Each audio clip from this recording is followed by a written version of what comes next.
We now have Mr. Davis. He's present in custody with Mr. Sanft. Anything we need to address outside the presence of the jury from either party?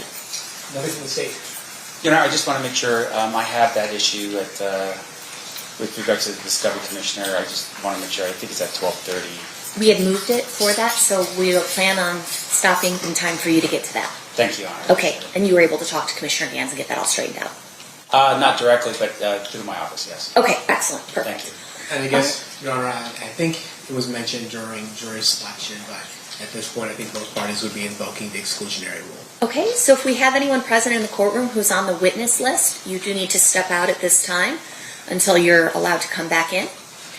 Additionally, for everybody who's here as in the audience, obviously we're in court, so I expect that there'll be no outbursts or speaking audibly that the jury can hear. Otherwise, we might have to remove you.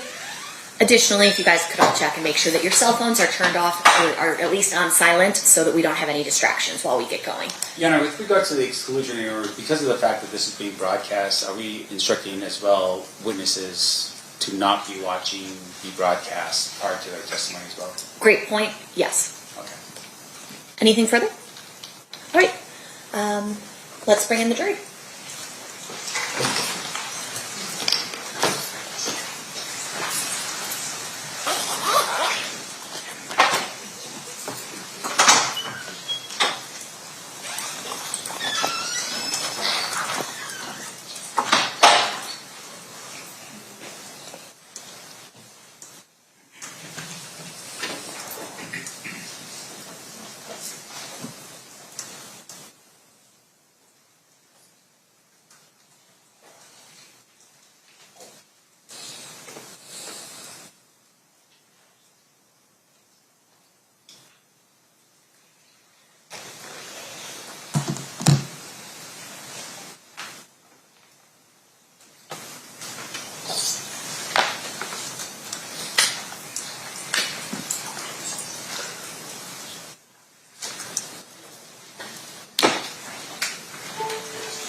Stand for the jury.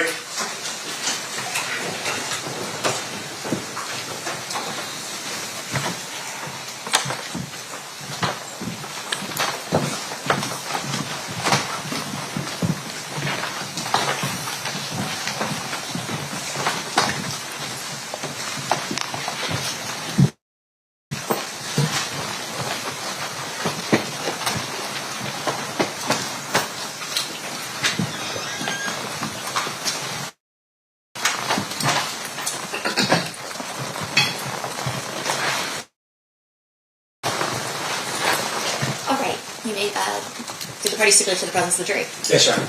You may be seated. Ladies and gentlemen, welcome back. Hopefully you were able to get everything situated over the long weekend, and we look forward to proceeding with trial. Before we get started, we do need to have you sworn, so if I could have you all stand and raise your right hand, we'll proceed with that. You and each of you do solemnly swear that you will well and truly try the case at issue and a true verdict render according to the evidence, so help you God? Seated? All right, thank you, Jessica, and thank you, ladies and gentlemen. At this time, we're going to turn to opening statements. Mr. Plall, are you ready to give your opening statement? Yes, Your Honor. You may proceed whenever you're ready. Thank you.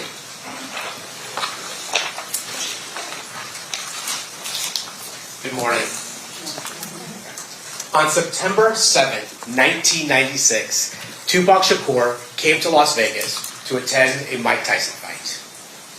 After the fight, Tupac, along with Suge Knight, Trayvon Lane, and other people that were with that group, ran into a person named Orlando Anderson. And Orlando Anderson is the defendant's nephew. And when they encountered Orlando Anderson sitting by himself, they attacked him. And that attack was captured on video.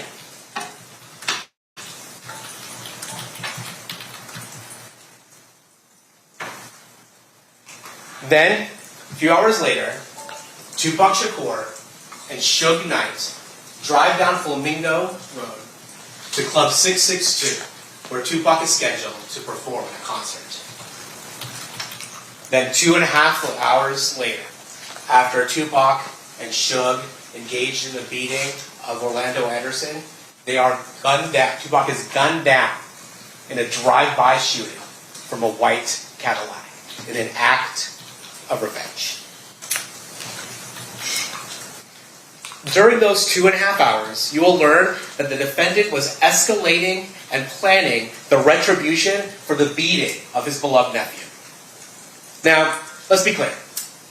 Duane Davis did not pull the trigger. But what he did do was plan the retaliation for the beating of his nephew. You will learn that Duane Davis got the gun. You will learn that he got into a white Cadillac. You will learn when the opportunity presented itself for retribution, Duane Davis made sure that the shooters were armed and ready to execute their revenge. And remarkably, you will learn that from Duane Davis himself. But to understand what happened on September 7th, 1996, on the streets of Las Vegas, we need to go about 275 miles west to the city of Compton, California. What you'll learn is that Compton is about 10 square miles. But in the mid-1990s, those 10 square miles were occupied by over 30 gangs claiming its territory. And important to this case, there are two gangs, Mob Piru and the Southside Compton groups.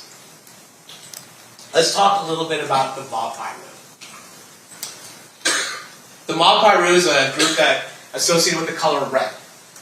And you'll hear that Suge Knight, the person who was driving Tupac Shakur that night, grew up in the neighborhood of Mob Piru. But by the mid-1990s, he had become a very successful CEO of the record label Death Row Records. But despite, or maybe because of where he came from, you'll hear that Suge Knight continued to employ Mob Piru gang members as part of Death Row. They would act as unofficial security, and other times they would engage in, let's call them other acts, on behalf of Suge Knight. But Death Row in the mid-1990s was one of the most successful record labels around. They had artists such as Snoop Dogg, Dr. Dre, and of course, Tupac Shakur. And in 1996, Tupac Shakur was maybe the largest and biggest, most successful rapper around. He had just released All Eyes on Me, a double album that was met with huge success. Additionally, Tupac Shakur was a movie star, having appeared in a number of movies in critically acclaimed roles. He has at times been referred to as an icon. But for the purposes of this case, what you need to know is that Tupac Shakur was not a gangster. He was a hip-hop artist associated with the Mob Piru. Now, the other gang that's important to know here is the Southside Compton Crips. And when it comes to Southside, Duane Keith D. Davis was the leader of the Burris Street faction of the Southside Compton Crips. And while Suge Knight rose to prominence in his neighborhood due to the money that he was bringing in through the music industry, Duane Davis rose to prominence in his neighborhood because he was a very successful, large-scale drug trafficker. And you will learn that that is how one moves up in the world of gangs, by bringing in money to the neighborhood. The other thing you'll learn is that Orlando Baby Lane Anderson was his nephew, and also a highly respected member of the Southside Compton Crips. Now, as part of this case, you're going to hear another name. Eric Zip Martin. Now, Eric Zip Martin is not a member of the Southside Compton Crips. In fact, he's based out of New York. He's involved in the drug trade and knows Duane Davis as a result of both their involvements in the drug trade. Duane Davis from the West Coast, Eric Zip Martin from the East Coast. And one of the connections that Duane Davis gets through his association with Zip Martin is with Sean Puffy Combs, who was then the CEO of Bad Boy Entertainment. Sean Combs wanted some security when he came out to the West Coast. He was worried about Mob Piru. He was worried about the members of Death Row Records. And so Duane Keith D. Davis agreed to be around to act as unofficial security for Sean Combs and his artists when they came out west, in order specifically to ensure there are no problems with Mob Piru and Death Row Records. And this took a rivalry between Mob Piru and Southside Compton Crips and escalated it. And those tensions boiled over in the Lakewood Mall in the summer of 1996.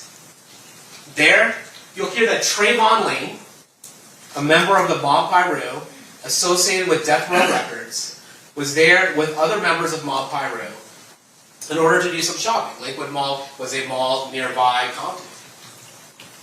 You'll also hear that Baby Lane Anderson, Orlando Anderson, the defendant's nephew, was there.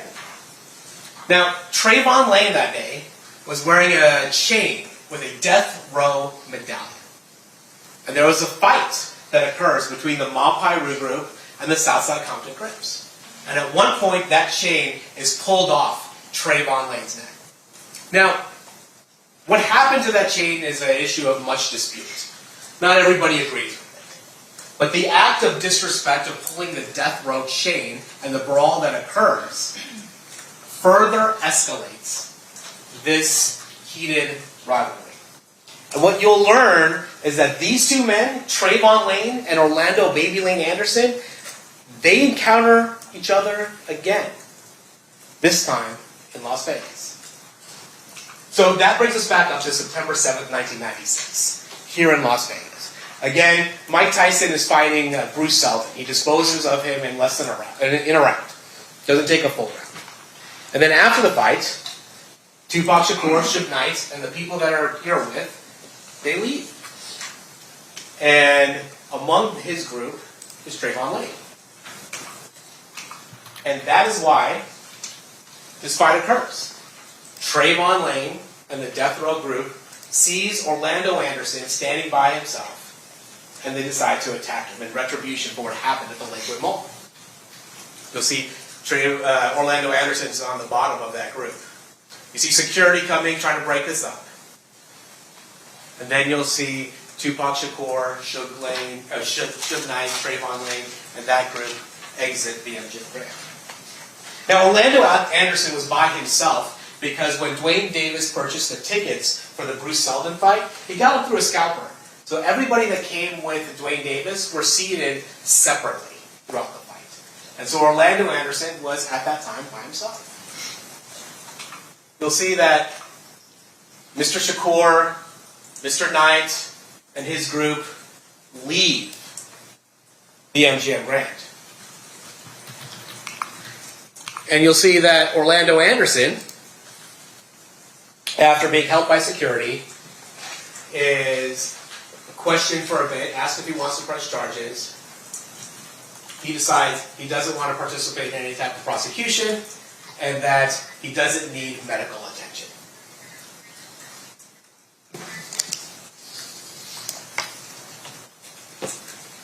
Duane Davis hears about this beating. And what you will hear is that in his world, there is no question that a response is required.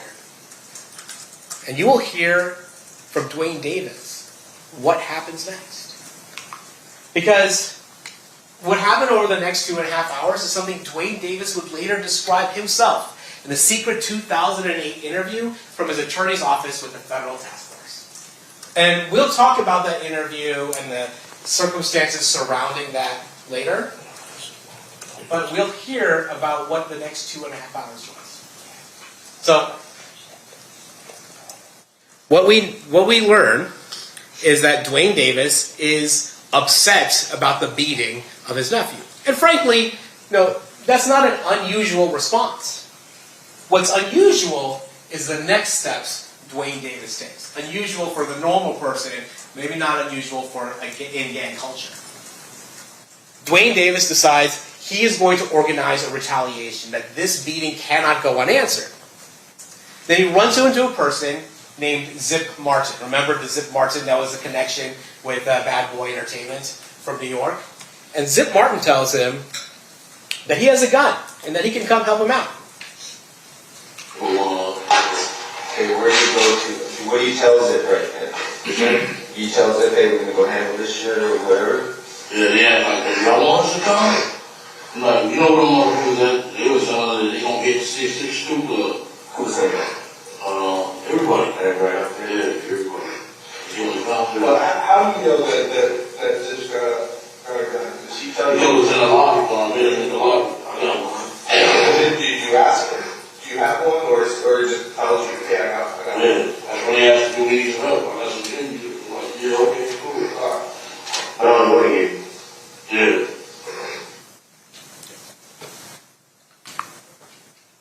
So later, Duane Davis organizes 2 vehicles to go over to the 662 Club. Before that, he gets the gun from Zip Martin. He goes out to his Mercedes-Benz, gets the gun from Zip Martin, and then after some time, he assembles 2 cars to go to 662 to violently confront Tupac Shakur and Suge Knight for the beating of his nephew. And you'll hear that Duane Davis wasn't initially in the white Cadillac. He goes into a van, and Orlando Baby Lane Anderson, they go in a white Cadillac, and they go to Club 662, waiting for Tupac Shakur, waiting for Suge Knight, waiting for this violent confrontation.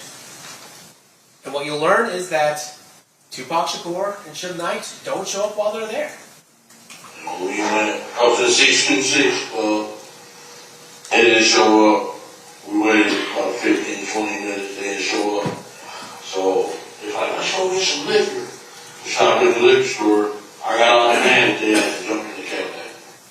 So what you hear Duane Davis say is he got out of the van and goes into the Cadillac. And the plan at that point is to go to a liquor store, get some booze, and then go back to the Las Vegas Strip and party. What the original intention was before Orlando Anderson was beaten at the MGM Grand.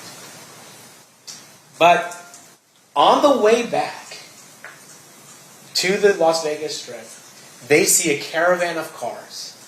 And that caravan included Tupac Shakur and Suge Knight.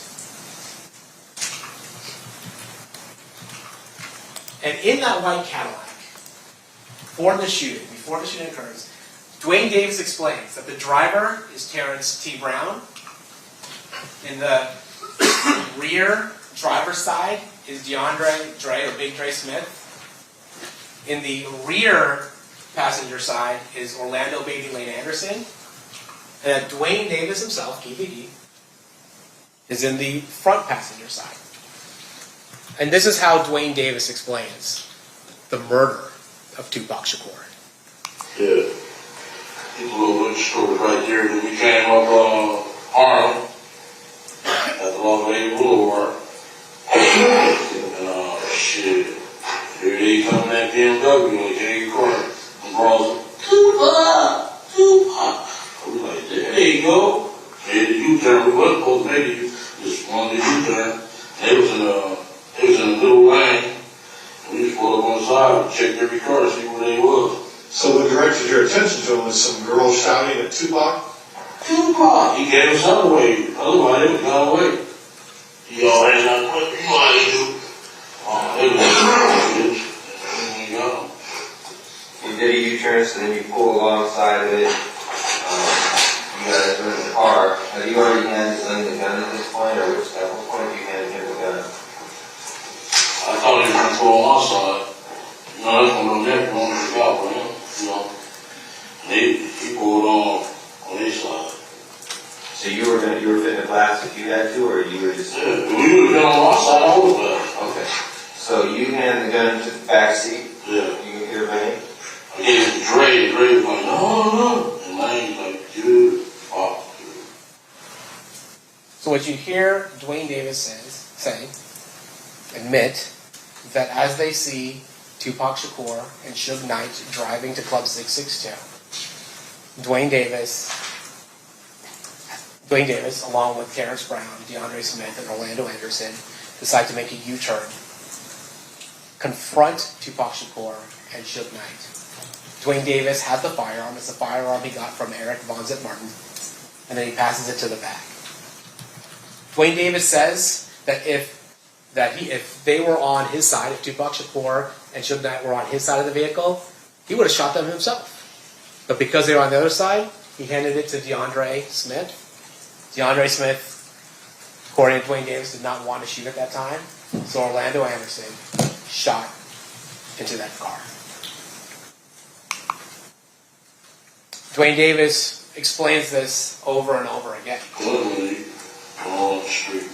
Okay, Lane starts blasting. You say Suge looks over, he sees you. He looks right at you.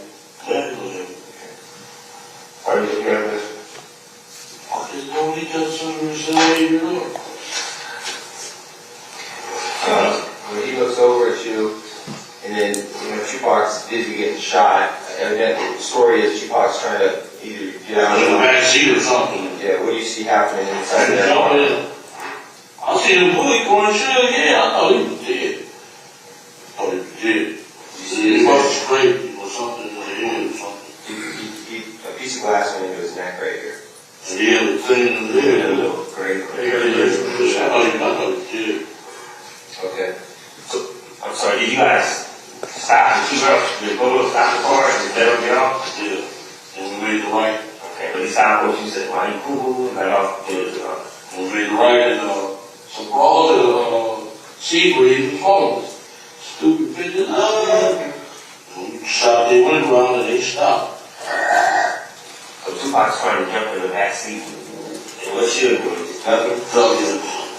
He couldn't really hook up, he was too big, you know. Yeah. One other thing Duane Davis talks about during the murder of Tupac Shakur is that there's a car full of women. I think he calls them broads at one point. Car full of women who are there as well. And you're going to hear from one of those women. And what she's going to tell you is that she disagrees slightly with Mr. Davis's rendition of facts. They were, in fact, communicating with Suge at Tupac's car, but they weren't talking to Tupac, they were talking to Suge.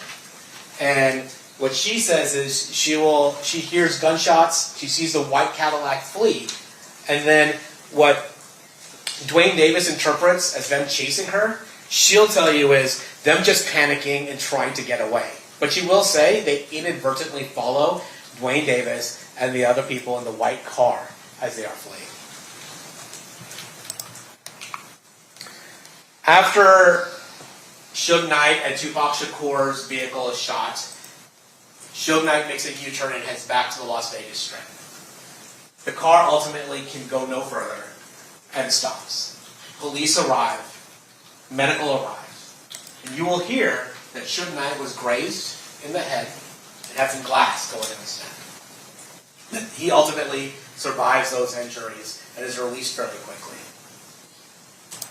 You'll also hear that Tupac Shakur was shot multiple times, that he was brought to UMC, and that 6 days later, he succumbed to those injuries.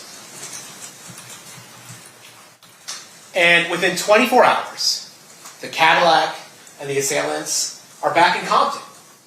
They stay the night, and they drive right home as though nothing happened. But a war followed them back to Compton. Because while people were afraid to come forward to police, the police knew and the streets knew that Southside Compton Crips were responsible for this murder. And the war that follows at Compton is a bloody one. You'll hear that Mob Piru and Southside Crip members start shooting at each other. Within 10 days, 3 people are killed. A number of people are shot, including an 11-year-old girl. And what you'll also learn is that none of those cases were prosecuted. Why? Because in this context, in the gang context of this, the combination of gangs and guns is scary. And in this world, silence means survival. The one person who has a hard time being silent is Duane Davis. You're going to hear from 1998 to 2023, Duane Davis has given a number of statements regarding this case. So, as early as 1998, Davis spoke to the FBI.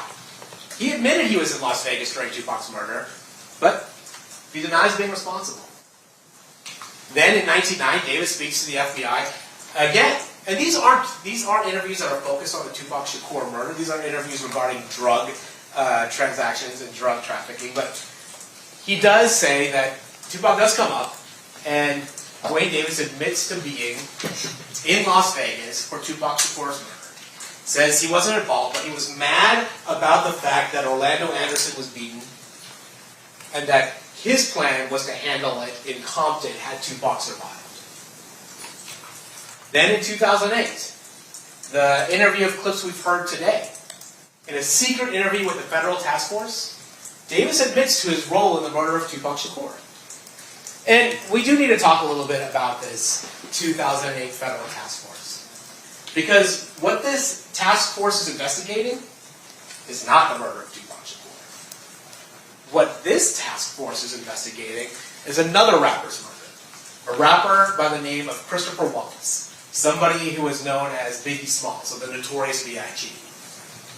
Christopher Wallace got murdered 6 months after Tupac Shakur was killed.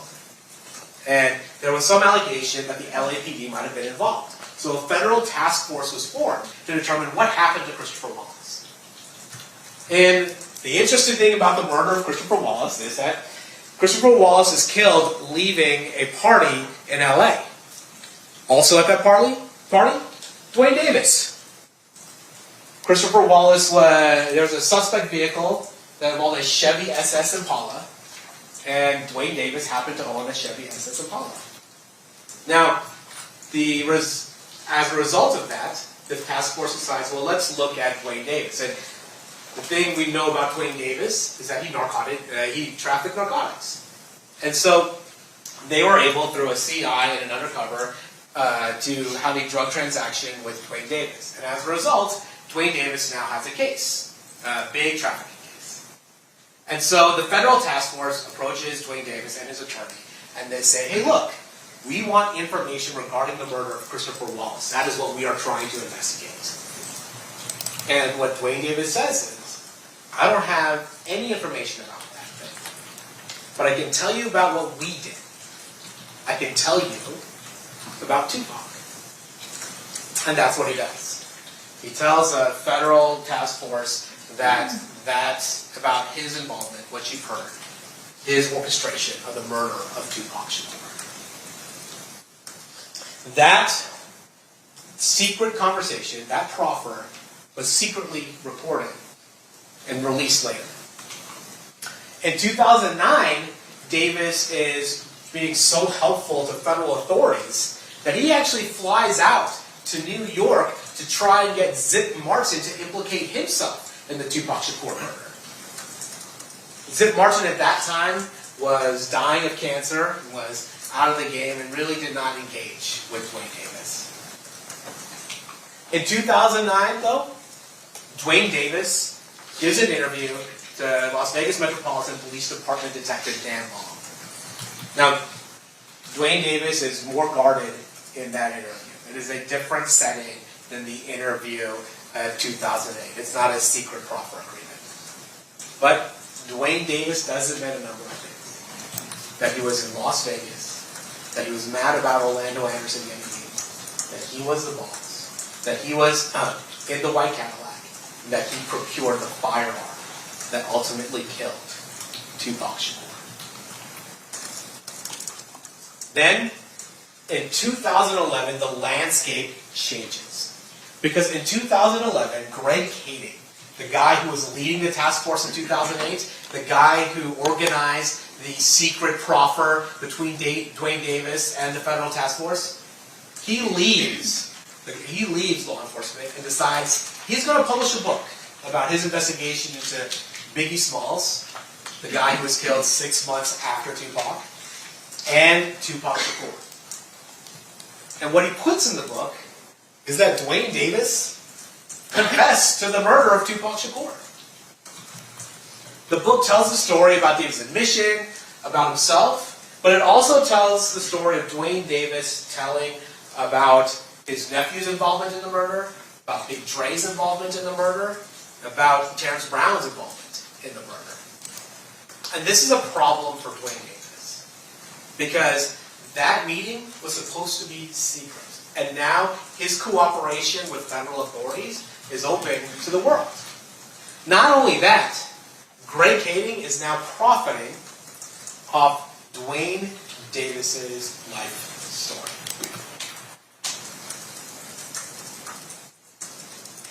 So, in 2017, Duane Davis decides to go public. He's approached by the producers of a show called Death Row Chronicles that appears on BET. And this is just a small portion of what he says is his motivation for appearing. When it went in DVD days, I was Compton, king, drug dealer. I'm the only one alive that really can tell you the story about the Tupac Shakur. People have been pursuing me for 20 years. Newspapers, magazines. I'm coming out now to tell the story because I got cancer. I got nothing else to lose. All I care about now is the truth. Duane Davis says, all I want to do now is tell the truth. And in the 2017 public interview, he's a little evasive, but he admits to being the boss. He admits to being in the white Cadillac. And he admits to be part of the murder of Tupac Shakur. And when he says he's the only person that can tell what happened, he's right. Because by 2017, Terrence Brown is deceased. DeAndre Smith is deceased. Orlando Baby Lane Anderson is deceased. Terrence Brown was murdered in an unrelated incident. Orlando Anderson was murdered in an unrelated incident. And DeAndre Smith died from health issues. Remarkably, in 2019, Duane Davis then decides he's going to publish his own book. And with regards to the book, it is certainly a lot of self-aggrandizement. But again, the core remains. He was mad about Orlando Anderson about the beating of Orlando Anderson, his nephew. He was in Las Vegas. He got the gun. He was in the white Cadillac, and he handed the gun to the shooters. And what you'll notice is a constant thing that always goes through these statements is Duane Davis's visceral anger at Tupac Shakur for putting hands on his nephew. In the book, he says, "Them jumping on my nephew gave us the ultimate green light to do something to their ass." Then, Duane Davis decides that he's going to do public interviews regarding his role in the murder of Tupac Shakur. So you ended up getting in the car with Baby Lane and them? Yeah, the car was on, yeah. We ran into them, went to the light on Sunset in Flamingo, and dude, we acted like he was in a parade or something. That nigga, and that BMW hanging out the window, hey, it's Tupac, it's Tupac. And them bitches, shit, they was hollering for him. Yeah, they were that motherfucker. They came up on the side of him. Oh, shit.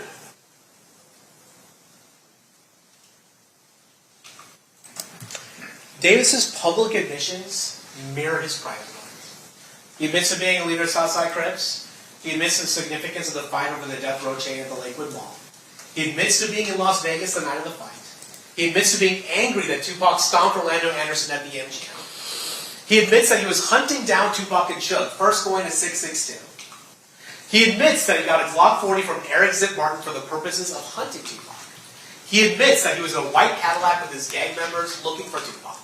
He admits to seeing Tupac in a black BMW and then changing directions, making that U-turn to confront Tupac and Suge. He admits to putting the gun he obtained that night in the back seat of the vehicle so the shooters could shoot. And again, what remains, even as late as 2020, 2021, 22, is Duane Davis's visceral anger at Tupac Shakur.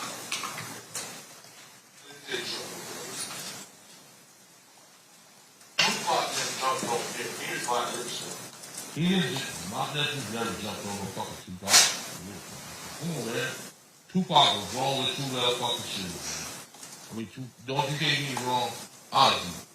I mean, yeah, I think he could have, reacted in a better way. You listen, you don't think that man is wrong? He could have reacted in a better way, I guess. I'm talking. Vlad is his fucking biggest fan. He admitted that man is wrong, man. He was wrong, man, but that was only done out of loyalty, man. Okay, thank you. I appreciate that. But he never jumped, my nephew didn't jump on him. He jumped on my nephew was a kid, man. My nephew was a fucking kid. He was a grown-ass man, dude. You know what I'm saying? He was a fucking kid, dude. That's why he had on the channel. He's a fucking kid, dude. You know what I'm saying? He was wrong. My nephew never jumped on him. He jumped on my nephew. My nephew didn't throw a punch, man. Shit was wrong, dude. Jumped on the fucking kid, dude. And this anger is not just demonstrated publicly, but you will hear as recently as 2024, privately, in a conversation with his son, he talks about his feelings about Tupac Shakur, nearly 30 years after the murder. What I do is I'll way out in for him, dude. So he is not ready to put them all on me to go back. You know what I'm saying? He's fucking prison. He's fucking ass.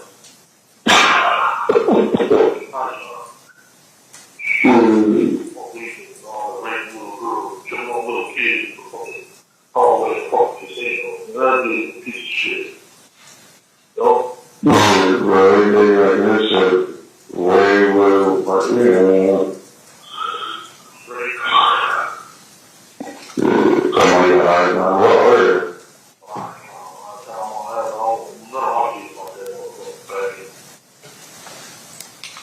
28 years later, that is the visceral anger that Duane Davis had for Tupac Shakur. It did it in 2.5 hours. He took care of what he thought was the proper response. And 28 years later, he still is angry about what Tupac did. On September 7th, 1996, Tupac Shakur publicly, on camera, participated in a humiliating beating of Duane Davis' nephew, Orlando Anderson. Duane Davis knew that in his world, that required a response. And over the years, in private interviews, in public statements, and even in private calls, Duane Davis has repeatedly told us, over and over again, about the anger he felt and his own role in the revenge drive-by shooting of Tupac Shakur. And now, nearly 30 years later, we're going to ask you to finally hold Duane Davis accountable. Thank you.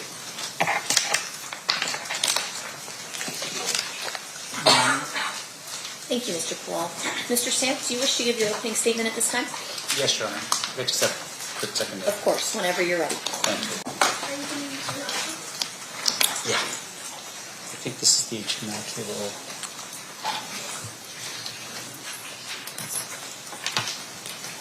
You got it, or do you want IT to assist you? I think I got it. This is it, right?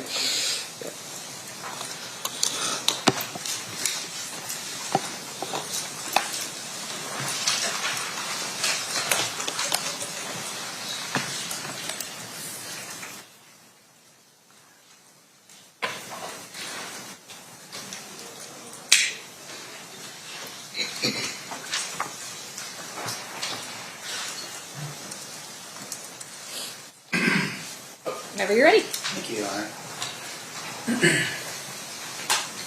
Good morning. We spent a lot of time, I think, when we were picking a jury to determine who would be the right jurors for a case like this. Obviously, we want people who are going to reserve judgment until the end, but really look at the evidence with a critical eye. Now, what the state has just told you, what they believe to be the evidence in this case. But really, at the end of the day, you have to ask yourself if what they're saying is really truth or fiction, fact or fiction. I don't know if some of you recall, but I had asked a question specifically about what you were holding in your hands. And right now, for instance, you're all holding notepads and pens. That would be a fact, right? And in this case, for instance, I had asked before about the idea of, I can just do this right, microphone. I'd ask some of you, if that microphone was buried and dug up 30 years from now, would it still be a microphone? The answer is yes. And the reason why that's important is because in this case, what they are telling you, they're representing it to be a fact when it really is fiction. And it's up to you to determine what the facts are in this case. Now I'm going to give you a timeline here for you to understand just a little bit of how this is going to work, because there's so much evidence in this case that we have to sort of compartmentalize some things. And what I've done is really just sort of focused on the 3 detectives that work this file from beginning to now. First detective you will hear about is Detective Becker. He works the file. He's the original detective on the scene. Detective Long takes over the case for about 15 years or so. And then it ends with Detective Mogg, who presents this to the grand jury in 2023. But why this timeline is relevant is because you have to see the span of time for yourself. 30 years. And ask yourself this, what facts do they have after 30 years? Now, Detective Becker does what every homicide detective does when he arrives on scene. He's assigned to the case. He starts his investigation. At that particular time, though, Tupac Shakur was not dead.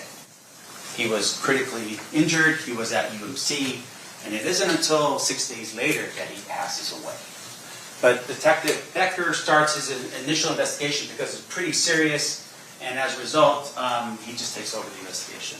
What he will testify to is that Flamingo Road on a Saturday night in the middle of a fight between Mike Tyson and Bruce Seldon, it was very busy when he arrived.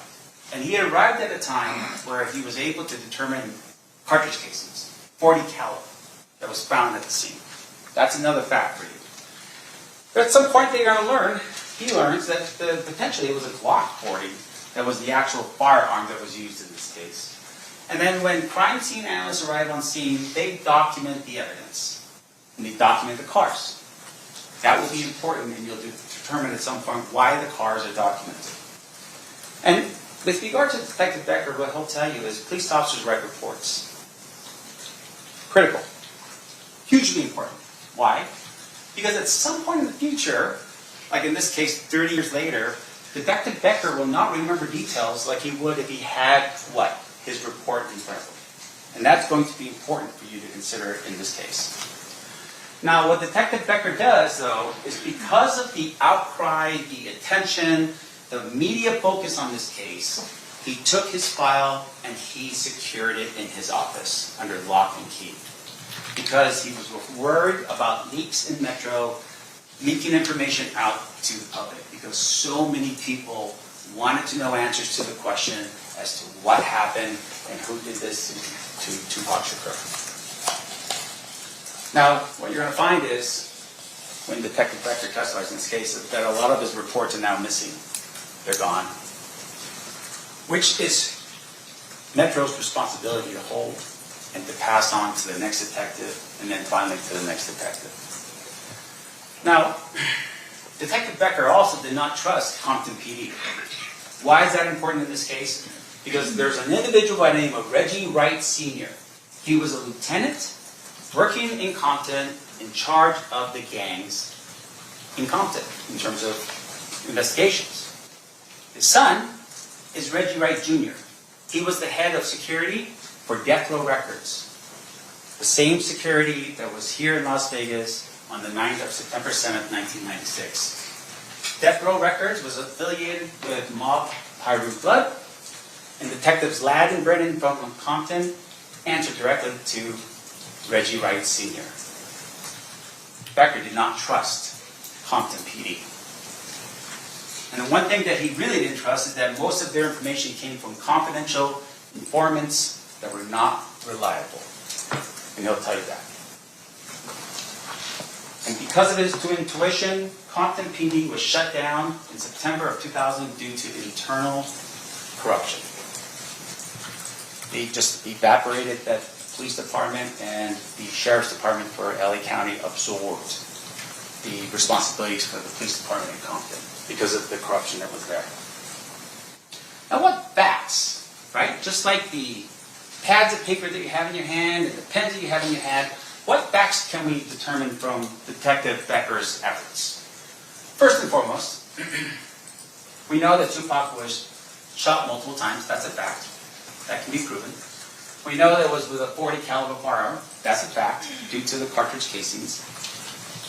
On the corner of Flamingo and Cobalt. That's also a fact. Right? We're on board so far? We know the date, September 7th, 1996. That is a fact. At 11:17 p.m., we know that to be a fact as well. And then finally, that he was in a vehicle driven by Suge Knight, and that Tupac died 6 days later. Those are facts that will not be refuted by anybody in this courtroom during the time that we spend together. But here's the one thing. There are no facts to point to Keffe. Not one. And you're going to hear about this over and over and over again. No facts like the microphone in your hand or the pad of paper that you have that you write on. Detective Long takes over the case in 2002, and he has it from 2002 to 2017. He was, interestingly enough, on the gang unit, and at the time of the shooting, he was in gangs, and he had been one of the first to arrive on scene. He will testify and tell you that every time he did something on this file, he wrote a report. Because that's important. That's what we do as a police officer.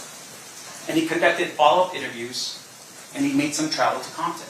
He will tell you those things. That's his role in all of this. But here's the thing. Detective Long also encountered some challenges in this case. They had to hide the case file with Metro because people were still accessing the file in Metro, and they weren't authorized to do so. So they changed the case number so that people couldn't find the file. In addition to that, what you're going to learn is LAPD reached out to him, called him up and said, "Hey, Detective Long, we have the gun. And we've tested it, and it matches back to what you're looking for in terms of the weapon that killed Tupac Shakur.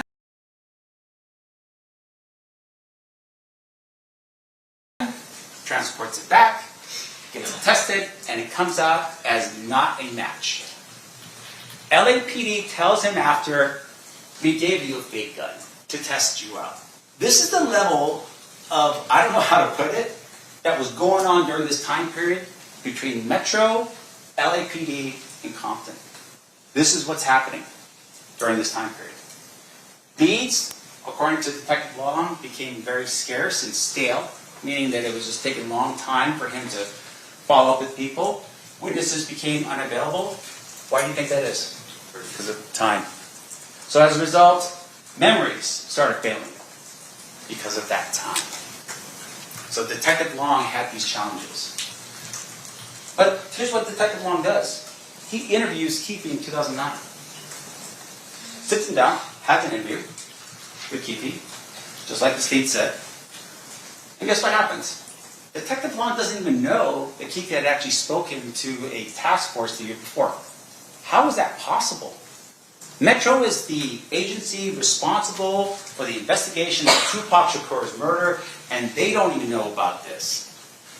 No one in that room in 2008 told Detective Long or Metro what was going on. And you know who was in the room in 2008? You had FBI in the room. You had DEA in the room. You had LAPD in the room. You had the United States Attorney for the Central District of California in that room. And Detective Long does not know about any of that. What you will also learn is out of all those people in that room, not one person verifies what Keffe D tells them. That the FBI, the gold standard of investigation in our country, did not go out and follow up on what was said. Now, one of the things the state showed you was a picture of a car and indicated there was 4 individuals in that car. And he tell you that at some point, 3 of those individuals are dead and Keffe's the only one that's remaining. But at the time that he gives his statement to the task force in 2008, there's another individual that's still alive. They never interviewed that individual to verify if that information was true. Why not? Because the FBI just fell asleep? That the LAPD just didn't care? Keffe was never charged for any of what he said during that time period. And it's because they knew he was full of crap. Otherwise they would have. Why wouldn't they? When Detective Long comes back to Las Vegas, he goes and he talks it over with the Clark County District Attorney's Office. And you know what happened then? They didn't charge the case either. In 2009. Ask yourself the reason why that is. It's because they just didn't care about Tupac Shakur or his life? Or is it because they looked into it and realized, we can't verify this information, we don't believe this to be true? Why would the Clark County District Attorney's Office not charge him in 2009? Now, what facts do we get out of Detective Long based upon what he did for those 15 years? We don't have any facts. Outside of statements made, allegedly by Keffe D and other people, we don't have anything to verify any of that information. Not one single thing to corroborate the statements made by that man in 2008 or 2009. Not only by Metro, but by the FBI, by LAPD, by the DEA, by the United States Attorney's Office. No one corroborates any of this. So, 2017 comes along, and an entity called the Center of Investigative Reporting, they file what's called a FOIA request with Metro. And what that means is, FOIA is the Freedom of Information Act. It allows or requires government agencies to give up information if you ask for it. That's the goal, is to be transparent. And people wanted to know what was going on with the murder files. This is 2017. This is years after any of the statements that were made and anything else. Where's the investigation? What's going on? Well, Metro said, no, we're not going to give it to you. So in 2018, the Senate turns around and files a lawsuit against Metro to force them to give them the file, to show them what work had you been doing over, at that particular point, I don't know, what's that, 20 years? That's when Detective Mogg enters the picture. What you will learn is that Detective Mogg basically says, I'm here just to close out the case. He's not here to solve the mystery of who killed Tupac. So with everything you have in front of you, that you're now hearing for the first time in terms of the statements that were made in 2008, 1998, 1990, whatever, Detective Mogg comes along and says, I'm just here to close out the case. That's his role. And what you're going to learn is, Detective Mogg received a copy of what's called the Death Row Chronicles in 2018. It's not a deposition.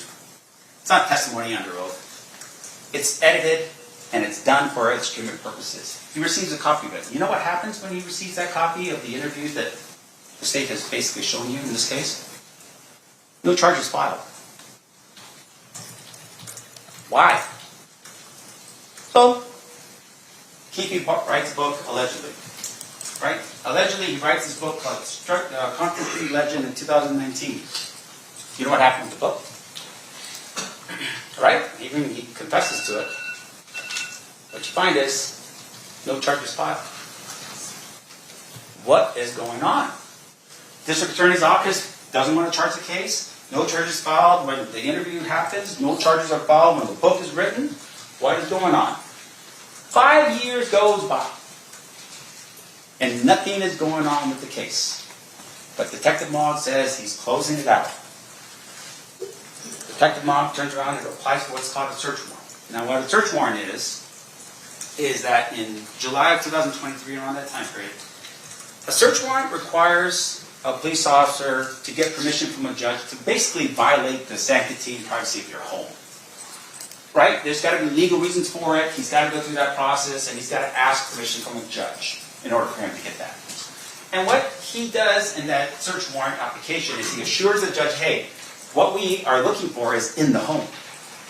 The thing that's going to help us solve this crime, who killed Tupac, is in the home. And he signs an affidavit, and that's important. I want you to remember this. He signs an affidavit attesting to what he's saying to this judge to be true and correct. What he says is, I think we have evidence in Keffe D's home that will solve the murder of Tupac. So up until this point, they've got all these statements. They can't be corroborated. So now they're saying, we have evidence in this home that we think probably is in the home. And as a result, we're going to find this evidence. It's going to help us solve this case. What I'm going to tell you right now is that you don't find it. And in the meantime, Detective Mogg retires. He now becomes Mr. Mogg. And Mr. Mogg goes to the grand jury. And in the grand jury, it's a secret proceeding. We're not there. But the defense, isn't sitting like we are here. It's just the prosecutors. There's a panel of people called the grand jurors. And you have people come up and they testify under oath. And there's really no way for the defense to challenge any of it because it's done in secret. We don't really know about it. But in this particular case, Mr. Mogg is sworn to testify truthfully. And you know what Mr. Mogg does? He just reads pages of the book into the record. He doesn't do any more in terms of an investigation than read pages of a book into the record. He never documents in any of his efforts any verification of the book before he reads it into the record. He walks up, gets on the stand, and reads the book as if it's the gospel truth. And that's what he does. He treats that book like it's fact. Now, what you're going to find out about Mr. Mogg is that he never wrote a report. So when he took over the case in 2017, all the way up until when he retired in 2023 and was in front of the grand jury, he never wrote a report Not one time. Not like Detective Becker, and not like Detective Long, and not like any other police officer who does their job. This man never writes a report. In fact, what happens is he transitions, right? He's a Metro detective, he retires, and then he gets a job working as an independent contractor for the district attorney's office as an investigator. And as an investigator, he doesn't have any police power. He continues to work as a lead detective on this case. Even though the procedure is you hand your file and your officer's report to the next detective in line.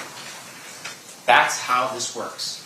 But he keeps the file for himself and he starts billing against the file after he retires as a detective in Metro. Because now he's an independent contractor. That's important to know. Why is that important? Because what the evidence is going to show you is that he backloaded his work.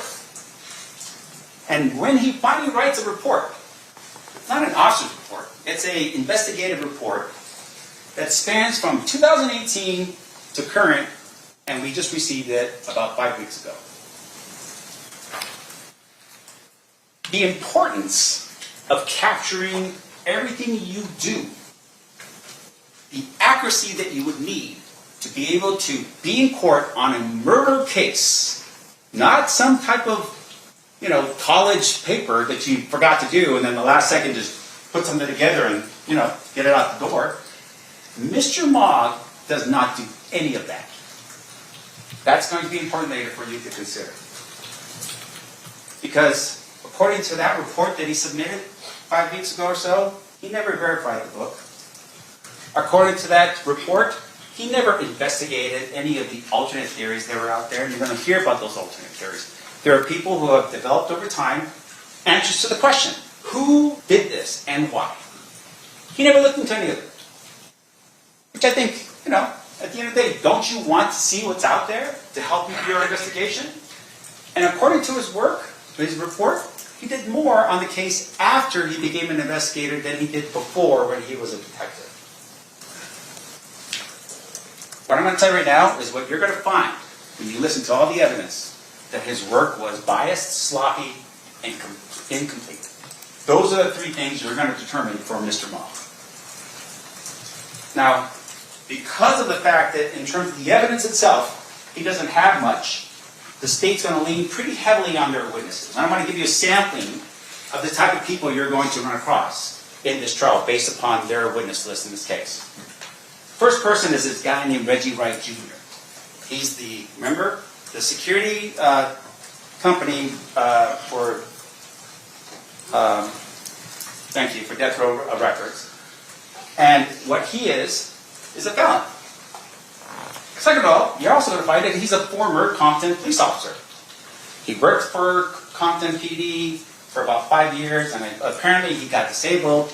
At some point, he becomes a felon. You're going to learn about that. And his father, like I said before earlier, Reggie Wright Sr. was the head of the Compton PD gang unit.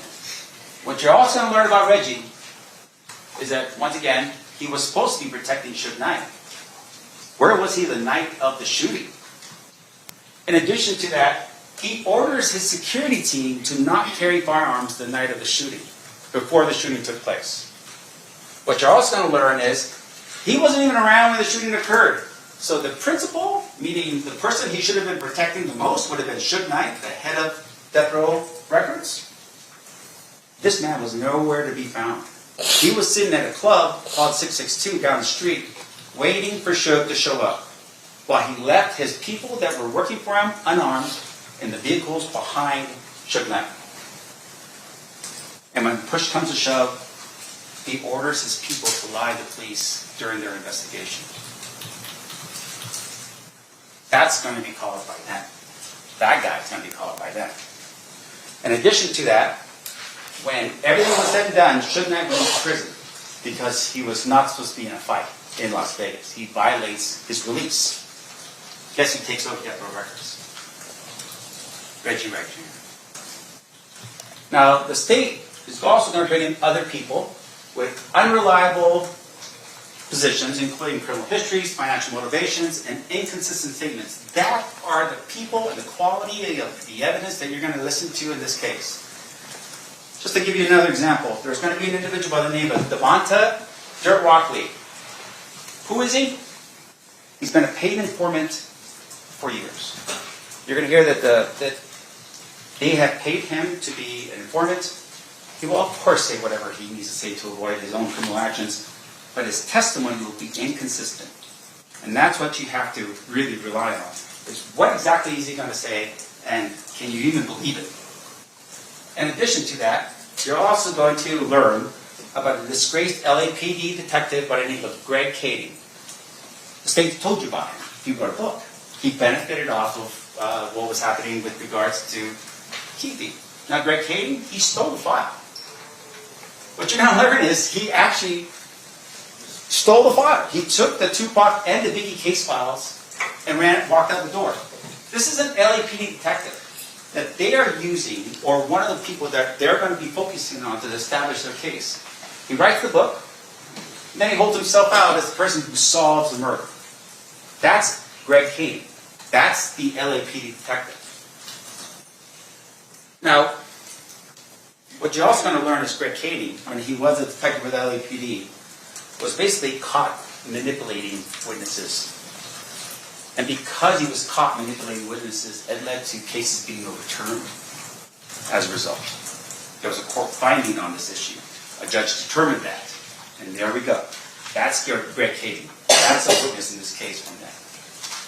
Now, your challenges, right? I mean, gosh, we're sitting here, there's cameras in the room. I mean, things going on.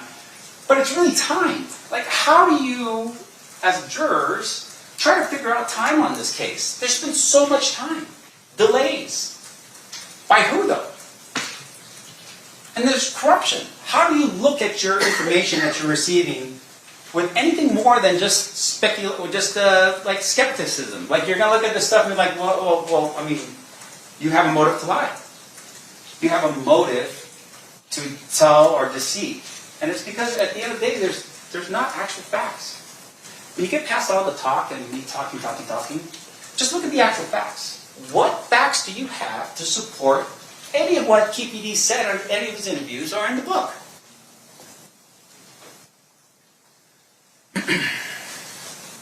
When you look at this relevant timeline again, and you see the length of time, ask yourself, what facts do they have to even put Keffe D in a car in Las Vegas on September 7th, 1996? What facts?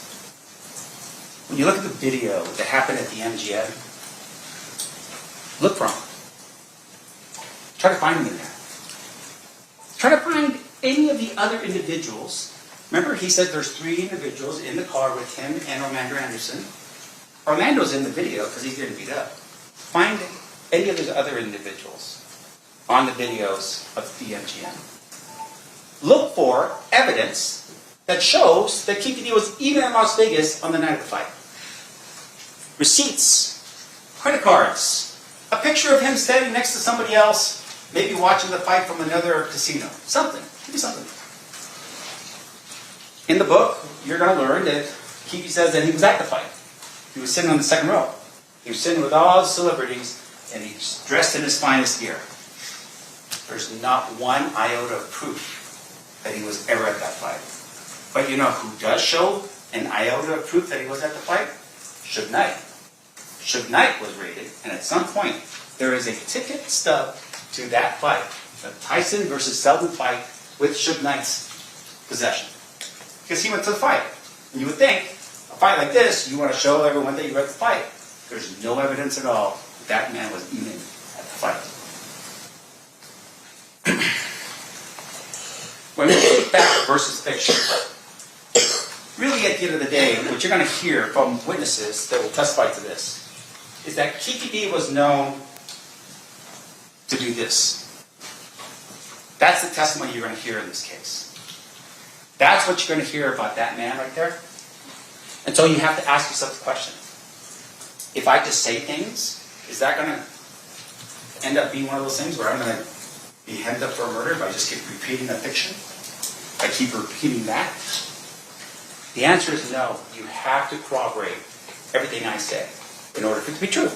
Otherwise, it's just that. Or fiction. And at the end of all the time we spent together, what you're going to find is that the state cannot prove to you beyond reasonable doubt the claim that Keffe had anything to do with a first-degree murder with use of deadly weapon. There's no facts to that matter. Thank you. Thank you, Mr. Sanft. State, at this time, are you prepared to proceed with your case in chief, or did you need a brief break? Just need a break to bring the evidence in, so maybe give the jury a few minutes. Sure, we can do that. All right, ladies and gentlemen, at this time, we are going to take a 15-minute break. During this recess, you are admonished not to talk or converse amongst yourselves or with anyone else on any subject connected to the trial, or read, watch, or listen to any report or commentary on the trial of any person connected with this case by any medium of information, including without limitation, newspaper, television, internet, and radio, or form or express any opinion on any subject connected with the trial until the case is finally submitted to you. We'll have you guys back here at 11 a.m. Please rise for the jury.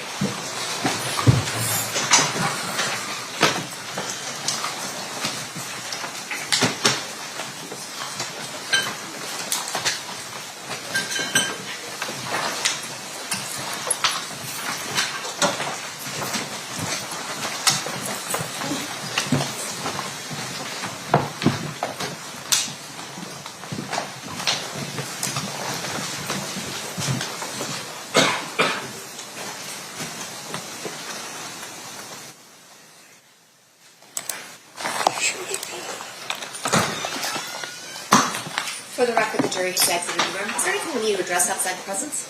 No, Your Honor. Okay, you guys are just going to work on marking those exhibits so it goes a little smoother? I'm just going to bring the box in. We've already given our list and it's marked, and then I just need to grab the exhibits for the witnesses tonight. Sounds good. All right. And then we'll give you about an hour, or when we return about an hour and 15 before we have the break. We're still on the record, so everybody still needs to remain quiet. I have to stop at 12:15. No, I'm just saying,